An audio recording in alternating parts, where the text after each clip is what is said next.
right here. Welcome to the program. If you have never checked out the podcast before, we are primarily an interview and a commentary podcast. You can find the Billy Dees podcast pretty much anywhere podcasts are found, including Apple Podcasts, Spotify, iHeartRadio, on down the list. What we're going to be talking about today, if you haven't heard, a week or two ago, the Pentagon released some videos about some UFOs, some unidentified flying objects. We're going to talk about that. Jack Casey is waiting in the wings. He's going to be up with me today.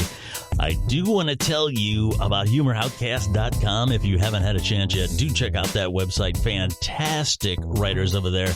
New content pretty much every day. Humoroutcast.com. The place to take a humor break. Right now, I'm going to play you just a little snippet of information here to give you a background on what the subject of today's podcast is going to be. The Pentagon has officially released 3 short videos showing what they term as unidentified aerial phenomena. This material was released some time ago by a private company. The videos show what appear to be unidentified flying objects rapidly moving while being recorded by infrared. 2 of the videos contain service members reacting in amazement at how quickly the objects are moving. We have some of that for you right here. Roger. There's troubleshooting. Did you box moving target? No, I took an auto track. Oh, okay. Oh my gosh, dude. Wow.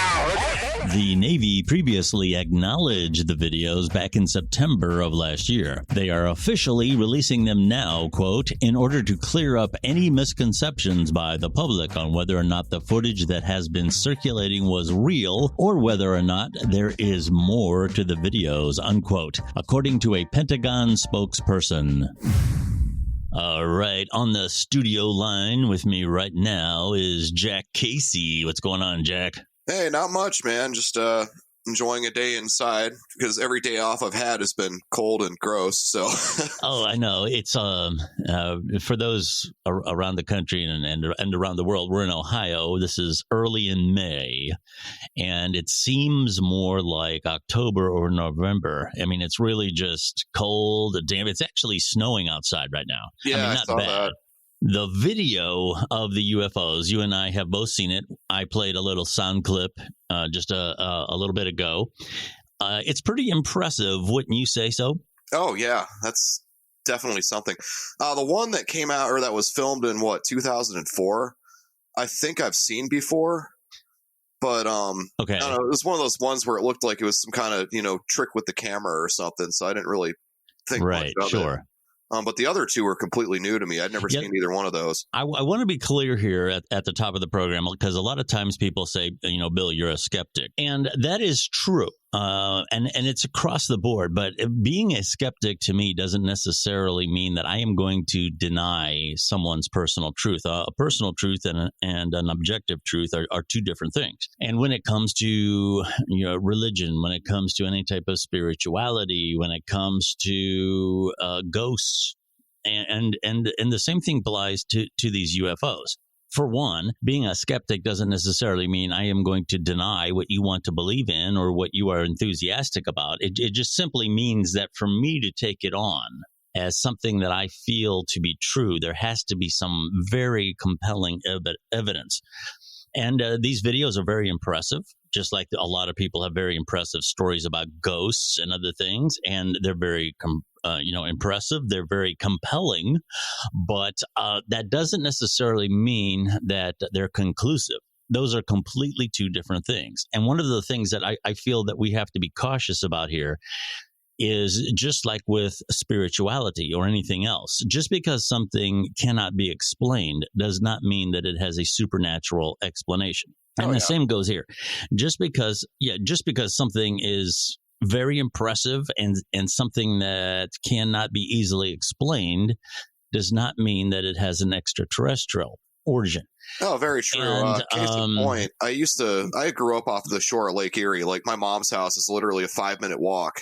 So my friends and I would spend a lot of time on the beach up there. And we would occasionally see strange stuff in the sky. Like one night I was walking across Kent State Ashtabula's campus, and I looked up in the air, and it looked like there was something moving, like obscuring stars that was kind of black. Yeah. And I mean, it was definitely some kind of UFO. It had a couple lights on it, you know, but it looked like it was both flying low and flying very high in the air at the same time. Like the way that it looked, you couldn't really judge where it was, like the height, the sky wasn't or any of that. And it turns out that a lot of the stuff that, you know, my friends and I had seen, you know, over the years, there's an experimental aircraft facility over in Toledo. So they were probably flying experimental aircraft that, you know, most people had never seen before. And of course, doing it at night. And so that's probably 95% of what we'd seen, which is kind of interesting. Yeah. I've always been into UFO stuff, man. That was like very cool to me. And these videos, especially, like the first one, as I said, I've seen before. And then the other two, like the way that one moved, like against the wind and everything. Yeah. It was almost as if like it didn't get any air resistance from anything or anything at all. And it was just kind of floating, which was very odd. And I really wish it was not just the infrared picture. I wish I would have seen like a direct camera picture of it. Yeah, they might not have had a visual on it. I don't know. But very much impressive video in terms of, you know, what is this? And by the way, it isn't the first time that service people have mentioned seeing something. John Glenn famously said, and that one NASA explained that there was something caught in the vortex behind his ship. And I've never really run across the exact transcript, but Buzz Aldrin on the way to the moon apparently had some sort of a unexplained thing that he felt was somewhere off in the distance when they were approaching the moon. And here again, when you pin him down, he really doesn't. In the interviews that I've run across, I haven't heard him talk about it in any way that would lead me to believe that this was a spaceship, other than it was just something that couldn't be identified. Right. UFO doesn't mean spaceship. It just means like weird thing up in the sky, you know, which can be kind of explained by a lot of things. Like there's a video famously taken in Colorado that there was a bunch of like lights that were kind of up in the air, and they were up there for a good couple minutes or so. And it turned out those were actually high velocity flares that had been sent from a nearby Air Force base. I mean, but it's still an unidentified object. Nobody on the ground knew what it was. They were just looking at something that they can't explain. I sometimes wonder, and this is strictly speculation on my part, I don't have any evidence of this, but there's no doubt, this part is true, there's no doubt there's a lot of space junk around the Earth. I mean, if you Google some of the renderings of how many thousands of pieces of junk that there are up there, I sometimes wonder if some of the larger pieces, let's say a piece of metal or an old satellite or whatever, starts making its way down. It's something that can be as large as an automobile, let's say. And you got to remember, it's coming into the atmosphere faster than a bullet. Right. Okay. So at that point, I sometimes wonder if these couldn't create some of this phenomena that a lot of people are noticing. And with all that junk that's up there, and this has happened where some of it has actually made it to the ground before it burned up. With all that junk up there, I sometimes wonder if sooner or later something isn't going to land and, you know, do something harmful to a populated area. I'm actually kind of surprised that hasn't happened already, to be honest. Yeah. Just with all the old satellites and all the old fuel tanks and all that up there that are, you know, specifically designed to be able to survive going through the atmosphere going up. I'm shocked that something hasn't hit a farmhouse or hasn't hit, you know, middle of a city or something. Of course, the amount of damage it would do, it would be about the equivalent of, say, a meteor about the same size. But I don't know. I guess we've gotten really lucky, one would think. Well, and another thing that always comes up in these conversations is, well, when people find out that I'm a skeptic, they'll say, well, now come on, Bill, and all the vast universe, just the vast universe that we know about, let alone what is beyond what we've already been able to map out. There are how many galaxies and how many planets and how many stars, and how could it be that we are the only one? Well, you know what? That's something that I would have to say we're probably not. There probably is some form of life out there. Now, how intelligent it is, we don't know. We don't even know for sure that it is carbon based. Okay, I mean, there's silicon and other things. Oh yeah. And if that's the case, there's no way we would understand it or be able to, deal with it. But what I'm getting at is that's one possibility. And that's one of the reasons why we're very anxious in terms of space exploration to find even microbial life. Mm-hmm. Because if we did find extraterrestrial life, it would have two possible meanings. If it has a DNA structure that we understand, that means that life in the universe could have a common origin, which is pretty interesting. If, on the other hand, like I said earlier, if it's something that's just totally off the charts different, that means that life could start up any number of different ways in our universe. So these are pretty significant things. And I would have to say that finding extraterrestrial life would probably be one of the most significant for our society, for humankind. Right. Beyond just for the scientific community, one of the most significant finds ever.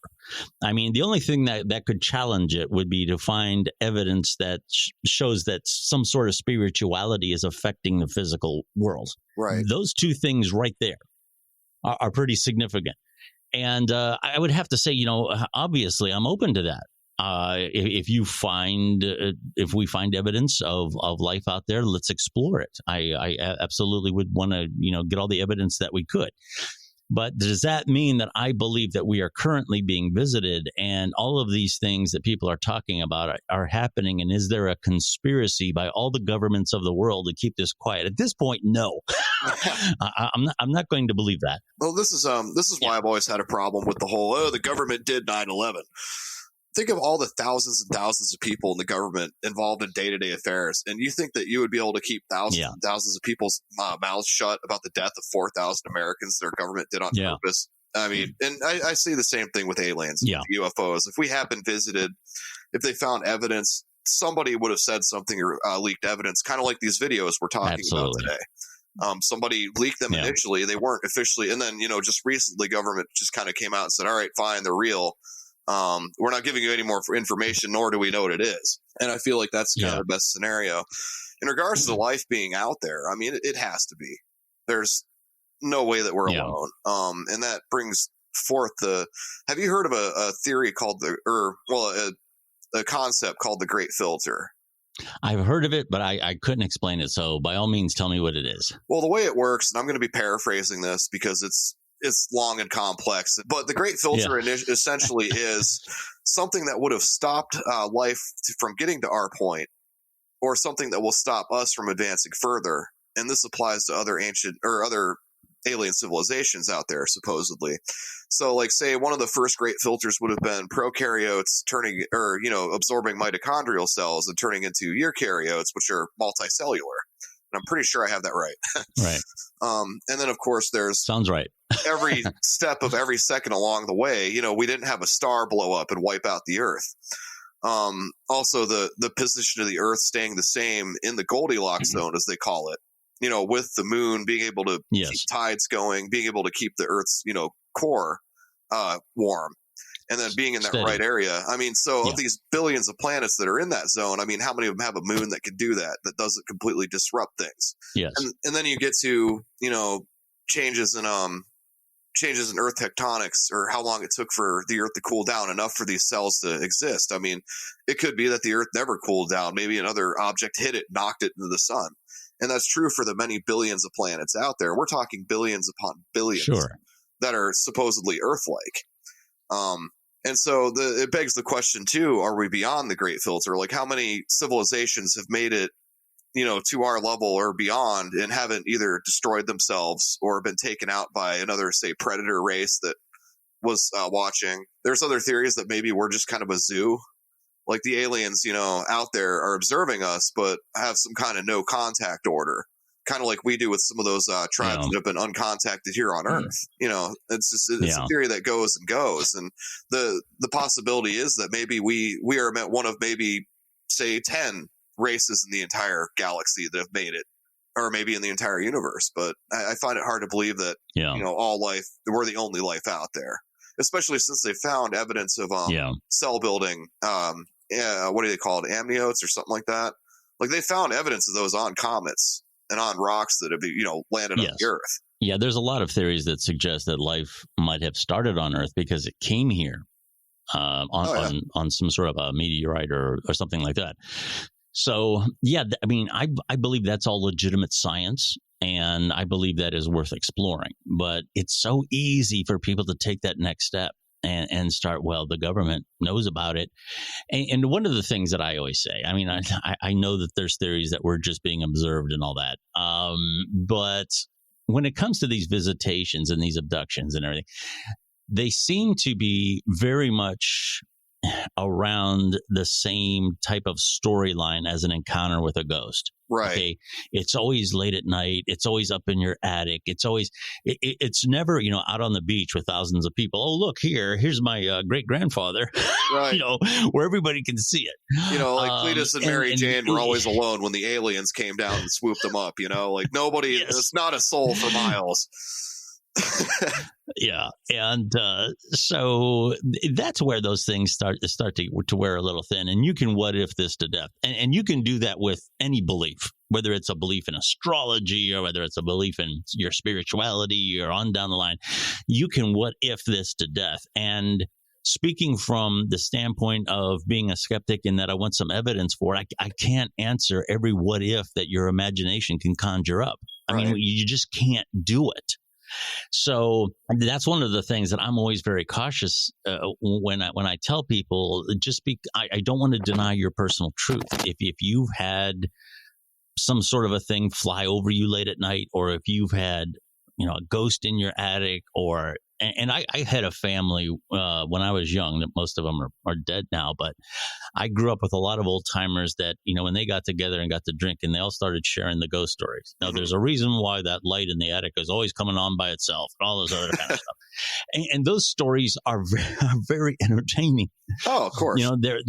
Nothing intrigues me like a good ghost story. Well, that's why they're if I want to go out, I mean, they're meant to be entertaining. Exactly. It's kind of like the same thing with, how kind of religion and all that developed. You had a lot of people in mythology in general, even way before Christianity kind of emerged.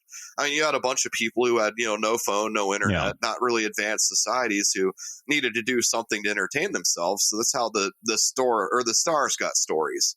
That's how, the different messiahs that have come up throughout history have gotten stories. People need to be entertained, or, we just, that's what makes us human. I mean, just a bunch of people running around in loincloths, gathering berries. I mean, that's not really a lot of intelligence, I guess I would say. And I mean, the same kind of goes for that Ancient Alien show. Have you seen that Ancient Alien show? I've tried to get through it. Sometimes it starts getting a little far out there for me. But yeah, go ahead. I have seen it. It's funny because, a lot of that stuff, they always say that, early mankind had to have been assisted by aliens, or had to, and they always point to these ancient paintings and stuff like that, or fireballs in the sky and everything. And I mean, to me, it kind of boils down to the same thing. You had all these ancient societies that needed to kind of create a myth structure and everything as a form of entertainment, like what we do with movies and TV today. And so, of course, something fantastical like a alien fight in the sky or God coming down is going to be something that is passed down. And who knows how much it's been bastardized as it's been passed down, from mouth to mouth, because a lot of pre-recorded history is oral traditions. I mean, look at Native Americans and their the skinwalkers and things like that. I mean, perhaps there was a deranged human that wore other people's skin at one point and, murdered tribes and things like that. Absolutely, that could be possible. But, as it becomes a game of telephone, the story mutates. Certainly. And the thing is, too, it always bothers me when you see those shows say stuff like, oh, well, this wouldn't have been possible without aliens. But it turns out that a lot of our ancient societies were actually very intelligent. I feel like it downplays a lot of the intelligence of these people. I mean, you're looking at these societies that had nothing to do but move rocks around. Of course, they're going to find new and inventive ways to do it. It's like, prisoners making these shanks in prison out of dental floss and toilet paper. A bored enough mind is going to, become inventive. And I think a lot of these shows, when they try Sure. and push these conspiracies, discount that a lot. And that's one thing that kind of bothers me about them. Absolutely. They were very advanced. I have a relative who's Egyptian, obviously relative by marriage, and he's been in the family a long time. Now, he's a doctor and, obviously a pretty smart guy. And I've had some conversations with him, and I speculate. I don't know this to be true, but, he often says that there isn't a whole lot of mystery around the pyramids. Most Egyptologists know how they were built. Right. And I sometimes wonder if, some board of tourism somewhere isn't pushing some of these stories just to, make the stories that much more intriguing from a marketing standpoint. So people buy all the books and buy all the whatever else and come out and check out the pyramids. Now, I personally would love to go check out the pyramids. Oh, same. Yeah, I would. And because of the fact that his family is still out there, he's made it clear to me that we could always, go and stay with him and his family. Right. And I would feel a lot more comfortable being with a native as opposed to, someone who's going to fall into all the tourist traps. So, yeah, I would definitely do that. He did tell me, though, that the Valley of the Kings is hot, even for people that live there. You don't want to be there in the middle of summer because it is like hot. On a side note, you got me picturing two guys sitting around an office like going, oh man, tourism numbers are down. What can we do about this, Ahmad? And the other guy goes, oh, hey, let's take an aerial photograph and pretend that the pyramids are all a giant supercomputer from ancient times. Bam, up 50%. Exactly. Sure. That is actually a theory out there, speaking by the of way. Religion, is that the pyramids, the way they're placed with some of the other stuff is so that it emulates like a modern circuit board. But if you really kind of look at the different angles or perspectives, it's like a lot of the other ancient structures in which it's to track stars and to track seasons and stuff like that. It's not, a landing pad for UFOs. Speaking of religion, I have to run this past you. Okay, I ran across this video. I've been knowing that we were going to do this podcast. I wanted to get some different things to talk about. And I ran across this video of this young man. And what he said is that aliens are actually fallen angels. Okay. And he also said that about some of the other gods that other religions have. They're actually fallen fallen angels. And there was a time when these fallen angels lusted. Of course, that's the big one. The big sin that we all do is lust after women, And these fallen angels, they lusted. For people who are so against lust and sex and everything, they sure do think about it a lot, don't they? Oh, I know. So anyway, these fallen angels lusted after the human female form, and they mated with them. And what the result was giants. So when you hear about, some of the quote unquote myths, as he said, about giants, those were actually true. And these giants helped to build some of the superstructures of the ancient world. That's creative. I'll give it that. And, obviously there's citations in the Bible that he has that, point to all of this. And when the Antichrist comes, it's going to be disguised as an alien invasion. Mm-hmm. Okay. So anyway, some of these are pretty entertaining, and I'm sure there's somebody out there going, "No, Bill, that's absolutely true. That's right in the Bible." You got to send me the video. Okay, I got to see this. All right. So anyway, it's one of those things where here again, when it comes to conjecture, when it comes to these what ifs, there's no end to what you can come up with. And correct me if I'm wrong. I know I'm not wrong, but you can speak on this. Trying to argue from the standpoint of a logical point of view and having a fact-based theory, there's no way you can disprove these what ifs. And I hear this so often from the scientific community, and is so true. And I'll throw this back to you. Just because I can't explain something is not evidence that it's supernatural. Right. Well, as someone who had the pleasure of arguing with a flat earther for a while, who I worked with a while back, who also was studying to be a nurse, which kind of scares the crap out of me. Some people just get so ingrained into it that no matter what evidence you show them, no matter what, it's all made up, or it's the internet, people lie on the internet, or you can't tell me that the Earth isn't. It just goes. It was entertaining. I'll give it that. Like me and him used to have spirited discussions, but. In a way that, a lot of people, when they get into this, blaming things on the supernatural or blaming things on the irrational, you don't turn them around. They're too dead set. It's too cemented in. No.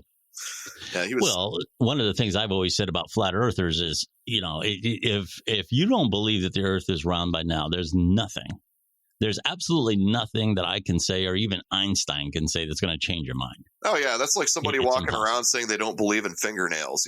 I mean, have you heard of the dome Earth theory? By the way, yes, I have. Okay, it's one of those ones, like kind of where it's what was that movie with Jim Carrey where he's living under a dome? And the theory is that Truman Show. That's what it is. But anyway, it's kind of like that there's a dome that's over us. Am I correct? And that's what the theory was? Yeah, we're pretty much living in a giant snow globe. And that was pretty much all I kind of gathered from it. But I found it entertaining so now we have like globe theory, and then we have like hollow earth theory and flat earth theory. And yeah, the hollow earth theory, actually, you know what? This is one I didn't discover until recently. This is the one where there's an entrance somewhere in Antarctica that all the governments of the world are keeping everybody away from this part of Antarctica where there's this entrance.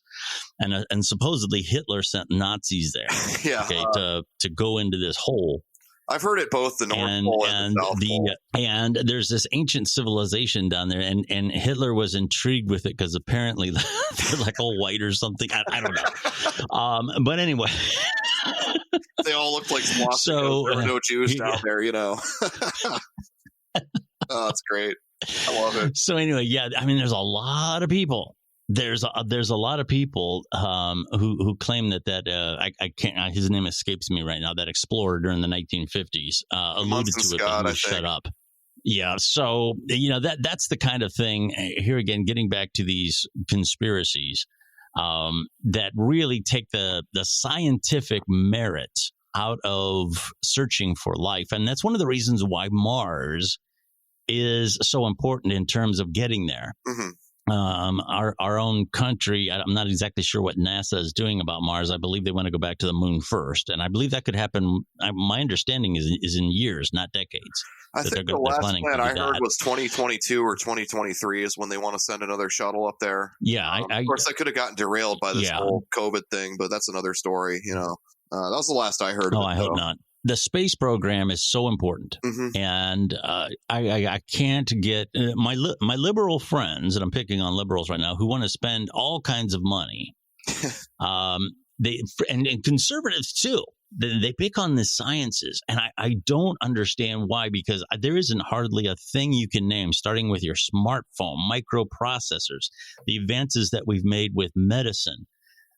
When it comes to fire retardant materials for airplanes and for firefighters to use on the ground and aerodynamics. I mean, I could go on and on with this. Don't forget machine guns. The space program has, name it. I mean, the sky's the limit in terms of literally the sky, and beyond the sky is the limit when it comes to the contributions that in the sciences and for our economy and in medicine that the space program has bought us, either directly or indirectly. Oh, yeah.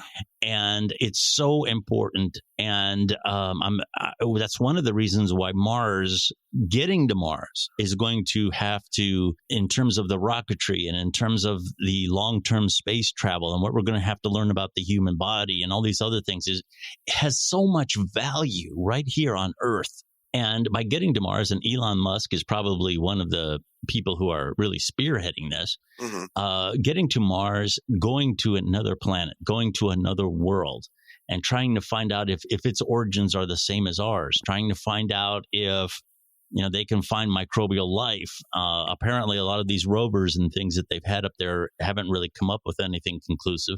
And there's a lot of conspiracies about that, by the way. A lot of people feel that they have found something, but they're keeping it quiet because the public couldn't handle it. Oh, once again, it's the question of how many thousands of people work for NASA and work for, auxiliary contractors for NASA. And nobody's said anything or produced a picture by now. Yes. Come on. That's not, no. Humans are natural snitches. That's how we are. I mean, because the guy who leaks that is instantly famous. And people love fame. I don't buy it. I just don't buy it at all. Well, the theory goes that not necessarily that we found anybody or anything walking around up there, but let's say, for example, we did find remnants or an intact structure of something that was once alive. Mm-hmm. And the DNA was either the same or something different. Like I said, it would be significant either way. And of course, what the conspiracists are saying about this is that all the questions that this would throw in regard to religion. Oh, yeah. Is this something that would shake the foundation? Yeah. Is this something that would shake the foundations of the world? Because so many people's behavior is governed. Well, look at the core religion. Concept of Christianity and religions like it. I mean, God made us in his own image. So therefore, we're special. Exactly. What happens when it turns out we're not so special anymore? That's scary. Mm-hmm. I mean, it's not scary for me, no, it's probably not scary for you, but I say it's scary because what are these people going to do? Oh, yeah. I sometimes wonder if a significant amount of the world's population wouldn't be thrown into some sort of chaos. But, the other thing is, Jack, is I'm not sure how many people would believe it, because here's the thing. You and I don't want to speak for you, but I'll speak for myself. As a person who is I'm a logical person. I believe that I am. And I kind of go where the evidence takes me. Mm-hmm. And if we would happen to find an advanced civilization on another planet, and we were able to communicate with them, and we started talking to them, and one of them said, about 1,000 years ago, there was this guy named Jesus that came here, and he died for our sins. Okay, at this point, you have my attention. Right. Okay. At this point, I'm very. You guys might have something with this Jesus thing here. Let's seriously rethink. There might be a creator who created it. So that's something that would, I'd be blown away by that. Mm-hmm. It doesn't work the other way around. No matter how significant you find something in the scientific world, somebody who believes is going to be unfazed. Given so much evidence overwhelming, people still believe the earth is flat. I wouldn't see many.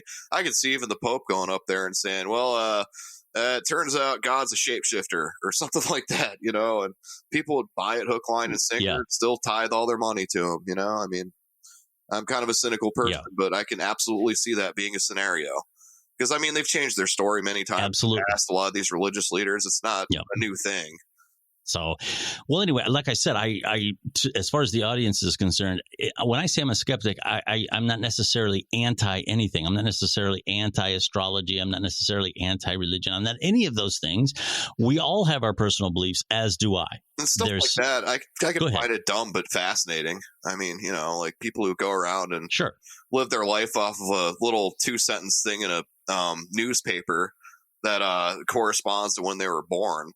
I remember when I lived in the dorms, I had this girl who, I don't know why she kept falling for this, because I was a well-known troll, but she'd come out and I'd be reading the newspaper, back when newspapers were a thing. And she'd ask me to read her horoscope. So I'd read her one and she'd go, oh, wow, yeah, that's totally good to find my dad. I'd be like, yeah, too bad that was Pisces. Yeah. People will look to anything for answers. And absolutely. What I was getting at was, just so the listeners know, I'm not anti-religion. I'm not anti any of these things. And I'm not here to tell you any of those beliefs are true. We all have our own personal beliefs, whether we admit it or not. Okay. And we could take 20 Christians, 20 Jews, 20 Muslims, and I could ask them a series of questions. All right. And they will all have slightly variant answers to all of them. And we would have 20 different versions of Judeo-Christian beliefs, 20 different versions of Islam, and so on. And that comes to people who are secular as well. We all have our little philosophy about what the meaning of life is. And what it boils right down to is we have 7 billion little individual religions on Earth. Oh, yeah. When it boils right down to it. Everybody has a personal truth. All right. And so I don't want to refute any of them. I don't want to offend any one of them. And as far as I'm concerned, they all have an equal possibility of being absolutely true. But here again, if we're going to talk about things that I can hand off to somebody that is peer reviewed, something that can stand up to the scrutiny of experimentation with verifiable and repeatable results with empirical evidence, that type of thing, there isn't a whole lot to go on here, no matter what you believe. Okay, so when I argue from the aspect of science, I'm simply saying from what we know. And it goes to the Big Bang Theory as well. There's a lot of different theories about that. That's a work in progress. Oh, yeah. Yeah, I hear people talking about from the aspect of, from the viewpoint of religion, mocking that theory, saying you believe this about the Big Bang. Well, actually, we don't believe anything. We're only going where the evidence points us. If it starts to point us in a different direction, that is where we will go. And there's a lot of different theories about the Big Bang and what caused it, colliding parallel universes and so on, or maybe a different set of rules for physics prior to the Big Bang. And we could go on and on here. Okay, and something radically changed that. All I'm trying to say is from my point of view, when I talk about something, I'm going where the evidence leads me. The science is kind of the study of how, whereas God is kind of like the, theological study is kind of the study of why. So one gives it meaning, the other one gives it a structure in which the meaning can be taken from. And I'm not a religious person either. In fact, I'm not huge on really any religion. I don't care what people believe in. It doesn't affect my life much until it does. So when you start pushing your morality on others, that is when I start to have a problem with you. You can believe whatever crazy thing you want. I don't care.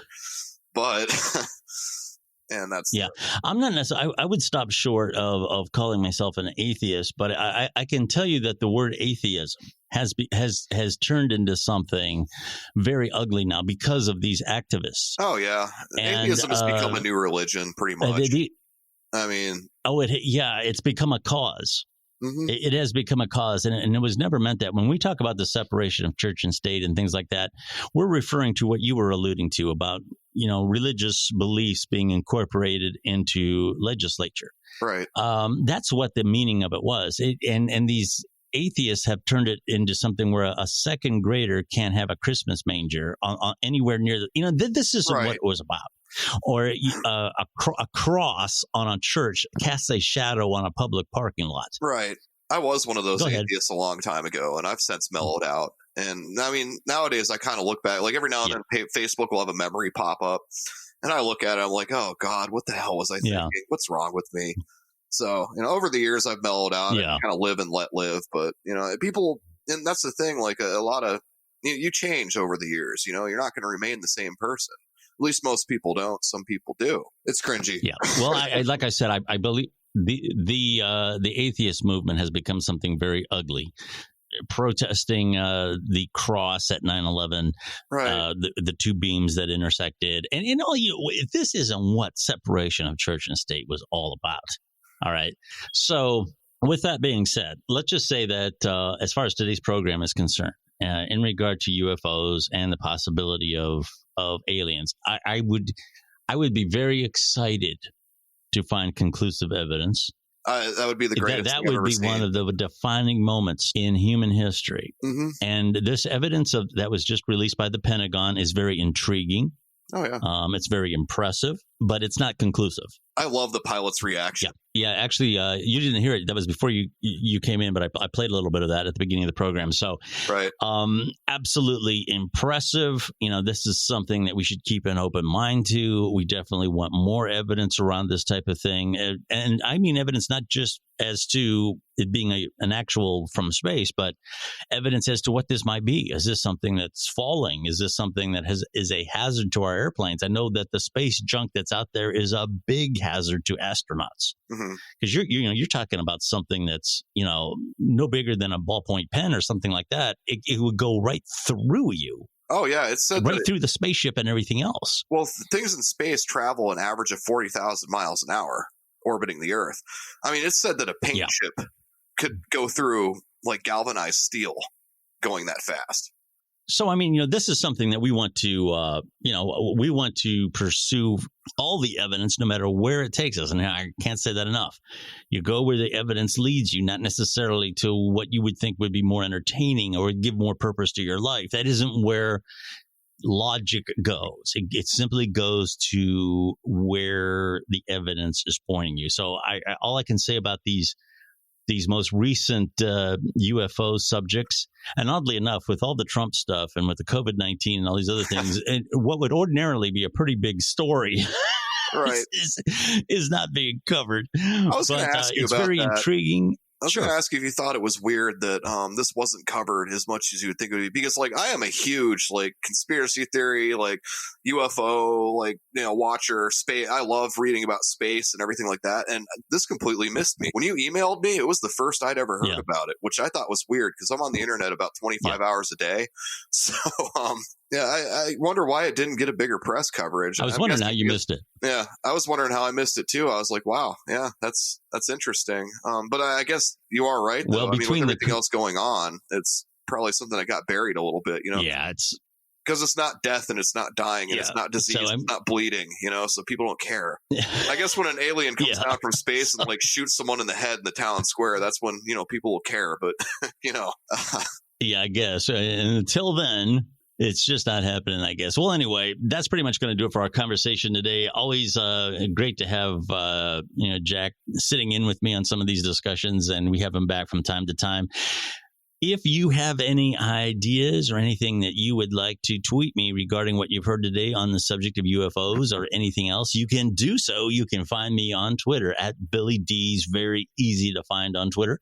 And I don't know where you're listening to this. It's come to my knowledge that this program has been picked up on a couple of different networks. So if you happen to have just run across this, just to let you know, you can find the Billy Dees podcast on iTunes, Apple Podcasts, Spotify, iHeartRadio. Those are the three ones where most of my listens come in, but I'm also on TuneIn, Stitcher, Player FM, on down the list. So make sure you search out the Billy Dees podcast. Jack Casey, you're on Twitter now. Yeah, at Jack Casey 8542. Go ahead and I don't have a whole lot posted still because, as I said, I've been busy. I haven't really messed with Twitter a whole lot since the last time we talked. But if you do have a question you want to ask me or any of that, go ahead and ask, and I'll get to it. I'll get to it as soon as I can. So yeah, absolutely. And if you have any complaints, send them to Jack. Yeah, go ahead. No, I'm just kidding. I love it when people scream at me on the internet. It's great. It makes me laugh. Seriously, we always welcome different opinions. We don't engage in arguing or hatred. At least I don't. And so any mean-spirited stuff that's directed my way, I just ignore. But anyway, thank you very much, Jack. And thank you to our listeners. Until next time, I'm Billy Dees, and we'll be talking again very soon. Well, hello, everyone. I am Billy Dees from the self-titled Billy Dees podcast. You can find me on Apple Podcasts, Stitcher, TuneIn, iHeartRadio, and many more of the best podcast networks. Join me for my commentary and interviews. Follow me on Twitter, real easy to find, at Billy Dees. I am Billy Dees. I'd love to have you listen in.